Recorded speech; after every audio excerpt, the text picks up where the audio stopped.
Well, welcome to Questions from the Crowd. Today I'm joined by CEO and co-founder of Kredible, Louis Grist. Welcome, Louis. Thanks, Tim. Good to be here. We're looking forward to your offer going out very shortly. What we'd like to do today is present you with a number of questions that have come in from on-market investors and to find out a little bit more about your company and what it offers and some of the, inside things that you're seeing from macro trends and the like and your business model to sort of your point of difference to some of the players that exist out there in the market at the moment. First question, and I guess it's sort of, I've tried to structure it so we can take people through sort of a step-by-step as to the attractions in and around your company. What are we seeing at the moment, the macro trends in sort of the employment and recruitment markets that have led you to launch something like Kredible? Yeah, sure. So for the last decade or so, there's been a pretty tectonic shift with how people like to work and how companies like to employ people.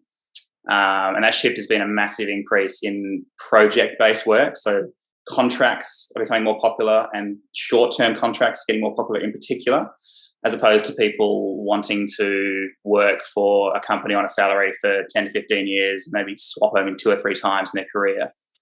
And that's due to a number of factors. Things like COVID really pushed this because companies are now really wanting to seek scalable workforces and only hire people when they need to. On the other side, candidate side, there's people entering the workforce from the younger generations wanting more freedom in how they work. They want to explore a couple of different options before they really sink their teeth into something. They want to have a wide breadth of experience and they don't want to sit in one company for that long. So there's a real trend happening from both sides, both employers and candidates wanting to do this kind of project-based work. And that's seen with the fact that since 2010, the number of contractors and freelancers active in the Australian economy has quadrupled to what it was since 2010. So there's a massive increase in the way that people are working now. So and it's only going to be next evolution in employment and in recruitment companies. If we go back, I think, if we think back to the 1990s, you got brands like Hayes and Morgan and Banks. The next, I think, the evolution, the 2.0 of recruitment then sort of came about, I think, with the rise of Seek and internet and websites going from there. Are you guys sort of the 3.0 of recruitment in that sense? Yeah, exactly right. So for decades, the recruitment industry has kind of operated in the same way fundamentally, where you'd put up a job ad, you'd wait for CVs to come in, you'd look at CVs and hire someone. And we're trying to facilitate this new trend of contracting and project-based work by offering employers a searchable database that can instantly access candidate profiles and without going through that CV search function. It's essentially been the same for it sounds sensationalist, but hundreds of years. Fundamentally, the recruitment industry has operated on that job ad CV approach. And then the job boards came around, Talent Search 2.0, which is obviously giving access to a wider variety of people, but it's essentially the same process. The process of going out and actually searching for people hasn't fundamentally changed ever, really. And we're trying to flip that by having the employer search for the people directly with much more data around people's profiles and credibility about what they do, so they can kind of circumvent the CV process. So if I say I'm an employer, I've got Seek on one side, I've got Kredible on the other. Just take us through the point of difference between your technology solution to talent search as opposed to what's existing at the moment in the market, and how you've sort of changing that or revolutionising that as a disruptor into this. What is the size of the market, firstly? Can you give us just an indication of that? Yeah, sure. So the recruitment industry in Australia generates $15 billion a year currently. Okay. There's over 8,000 recruitment agencies operating across the country, and it's continuing to grow.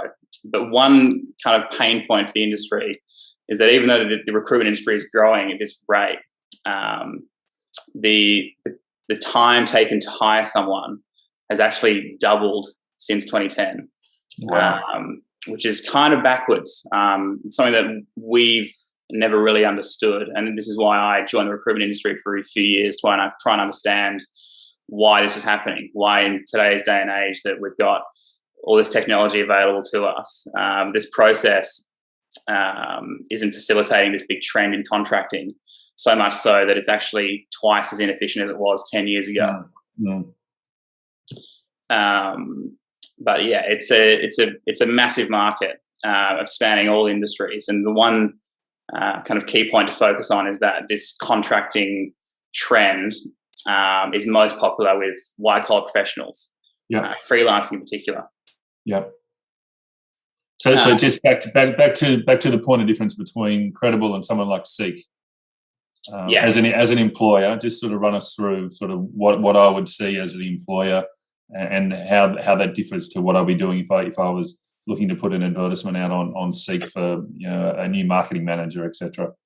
Sure. So if you're putting it out on Seek or LinkedIn or any of the other job boards, you write a job ad saying, I need someone with this skill. This is what we're offering. This is why we're a great company. Apply here with your CV. You get a flood of CVs coming in. You have your hiring manager or yourself go through all those CVs, try and figure out the best candidates. You go through interviews and finally select someone.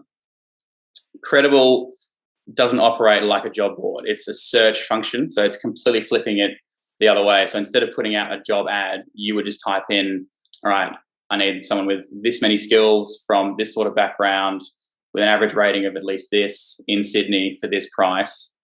Bang, there's the list of people that you can look at. You just reach out to them directly. So we're trying to make the search employer focused and give them as much data as possible to be able to go out to the talent pool without inputting an ad up. Just think of it as a Google search for people. So it's reliant upon me as an employee having a profile on your site. Yes, correct. Okay, and which you're saying because of the change to this freelancing consultancy basis, people are moving jobs all the time. They're not there for long term. It's an easier way for them to obviously find a job because they know they're looking for the next job because their current consultancy ends in 25th of December this year, and they're moving through to a new job. They need one in January, February next year. Yeah, exactly. I mean, that's one of the big pain points for contractors specifically is going through multiple rounds of job interviews 3 or 4 times a year when they've got all the data that should speak for themselves, where an employer should go, I see what you've done this. You're a perfect fit for us. Are you available from this date? As opposed to starting fresh every single interview process. Understood. It just doesn't work for that style of work. Yeah, okay. So there's been a change in the talent search business in relation to the move towards the macro trend, the move towards freelancing and consultancy, yet the current players in the talent search 2.0 haven't adjusted, and you're the business model that's coming in there and disrupting that with new innovation. Talk us through just a little bit. Your co-founder, Stuart, is big on the tech side of things. Talk us through a little bit just around the technology that's in Kredible and what it's based upon. Sure. So we've used a technology called Flutter, which has been developed by Google recently, which has allowed us to develop the platform in record time compared to similar deployments. But essentially, it just means that we can have a much better efficiency of development to roll out future updates and features a lot quicker. And have a much smoother experience for the users. So it'll essentially mean that we're going to be deploying a lot sooner than a comparable startup. And once we're out in the market, which will be in a couple of weeks from now, we'll be able to deploy updates and be very agile with how we adjust to any new market entrants and stay ahead of the game and hold on to our first mover advantage. Okay. All right, that's terrific. Tell us a little bit, you mentioned then about your launch in a couple of weeks' time. I guess it's a little bit chicken and the egg in relation to bringing employers on and employees on to obviously be on your database. Who's your target market and how's that rollout been going, just about getting sort of a critical mass of employees on your database that employers can search for? Sure. So we've run a pilot program targeting essentially the most in-demand contractors in New South Wales, which is based off the latest available job vacancy data, which is just how many jobs are up on the job boards for each industry. We've taken those industries that are most in demand and targeted contractors in a small pilot program. It's kind of like a first usability test. And we've just wrapped that program up. We reached out to 3,000 contractors in Sydney as a try and figure out what messaging we should be using and how people will react to a product like this. We hired a consultancy firm to give us an indication of what would be a successful outcome for that. What's good, and we can go, right, this product is ready, out the door, ready to go. And they said if you can get a response rate of about 8% from that, those going out to 3,000, 8%. 8%, yeah. Yeah, that'd be a really good outcome for a new business. We actually managed to achieve 18% going out to that. So of those 3,000 contractors, about 550 odd responded and said, absolutely, this is something I want to use, and have now started the sign-up process. Wow, well done. So we're just going through the process of signing everyone up, having reference checks done on them, and making sure we've got this really data-rich profile for each of those contractors. But it's been an overwhelming response, and this is why we're wanting to go to on-market and raise some more growth capital so we can actually respond to this demand and roll out a platform on time. Yeah, well done. Question here that came in over the course of your expression of interest period, which has been well received, the company. A little bit about your business model, and secondly, a little bit about your scalability, sort of beyond Sydney. I know that's your initial focus, through to Australia, into potentially other geographies, international geographies. So business model and scalability. Yeah, sure. So we've got two business models based on two different client types. So the first one is we'll be charging a service fee to employers. So we're essentially using the same pricing model as recruiters, where they typically charge between 15 and 20% of a candidate's day rate as a recruitment fee. We'll be charging 7% for use of our product. And that's meant for kind of SMEs who might not have as big of an appetite as corporates, who won't be charged for not using the platform, and will only be charged when they're actually having success from it, when they're hiring people. Okay. The second is we'll be charging a SaaS for more of an enterprise client, of $49 a month per user within that organisation. Okay. And that just lets us target two vastly different organisation types, because the target market is everyone here. Significantly less than an incumbent. Yeah, exactly. Okay. And what about scalability? What about applicability of your product? You see it sort of, having obviously success, Sydney, Australia-wide. You then have plans to take it into other markets. The UK market, you see a lot of people, a lot of recruitment agencies from the UK coming down here, Robert Walters, et cetera, et cetera. Do you see that sort of being you guys going back up there and I guess, disrupting that market? Absolutely. So we're using this growth capital we're raising now will let us roll out to the rest of Australia. But it essentially being a marketplace allows us to roll out to other countries really quickly without doing too much CapEx for each market entry. Most of the CapEx is already completed. So we're aiming on rolling out to the rest of Australia within 2 years and going international after that. So potentially an IPO to fund that international rollout. But once we're up and running here, a new market entry internationally is quite simple comparatively. CapEx is quite small. Okay, that's good to know. Everyone likes a business that has a low CapEx in their scalability. So well done on putting that business together. One, it's disruptive. Two, it's an innovation, as we mentioned. It's Talent Search 1.0 with Morgan and Banks, into Talent Search 2.0 potentially with the Seek and the LinkedIn's, and then I think you're, as we've said it, Talent Search 3.0. Just in conclusion, and it's been a great conversation so far with a lot of high points. What are sort of the 2 to 3 main things an on-market investor should be looking at in relation to why investing into Kredible in this crowd raise?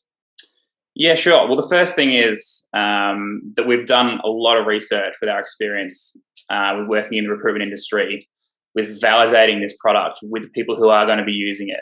and it's a market ready product, ready to go, with some really promising early results. It's facilitating a trend that both sides of the market want, employers and candidates, but there's nothing really they can grab onto and do that properly. So a market-ready product with extensive research into how it's going to be used and how it's going to be received. The second point is that it's an extremely scalable business. So a lot of the CapEx has been completed, as I mentioned before, and once we're up and running as a marketplace, a new market entry is very easy to execute. And I see that once we've rolled out to the rest of Australia, going global and accessing a much bigger market will be a lot easier than starting from all over again, which is what a comparative business will have to do. And the third thing is that there's no other business in Australia that is currently operating this business model for recruitment like this. There's a couple of remote work marketplaces that are having a crack at this sort of thing, and they're doing quite well at targeting that sector, which is small jobs in the peripheral, taking advantage of price arbitrage from people on the other side of the world. But this instantly accessible database of talent circumventing the traditional recruitment space 3.0 isn't being used in Australia like this at all. So we'll be the first company to enter the market, and we'll be able to fend off any new competitors. Well, it's exciting because the on-market investor base loves a number of different things. One is a first mover. Secondly, they love innovation, they love disruption, and they love backing a macro trend. And I think we've gone through all of those things in our conversation today. Thank you for joining us. And most importantly, the best of luck for your success in the crowd raise. And we look forward to working with you over the next couple of weeks to bring that about. Thanks, Tim. Thanks, Louis.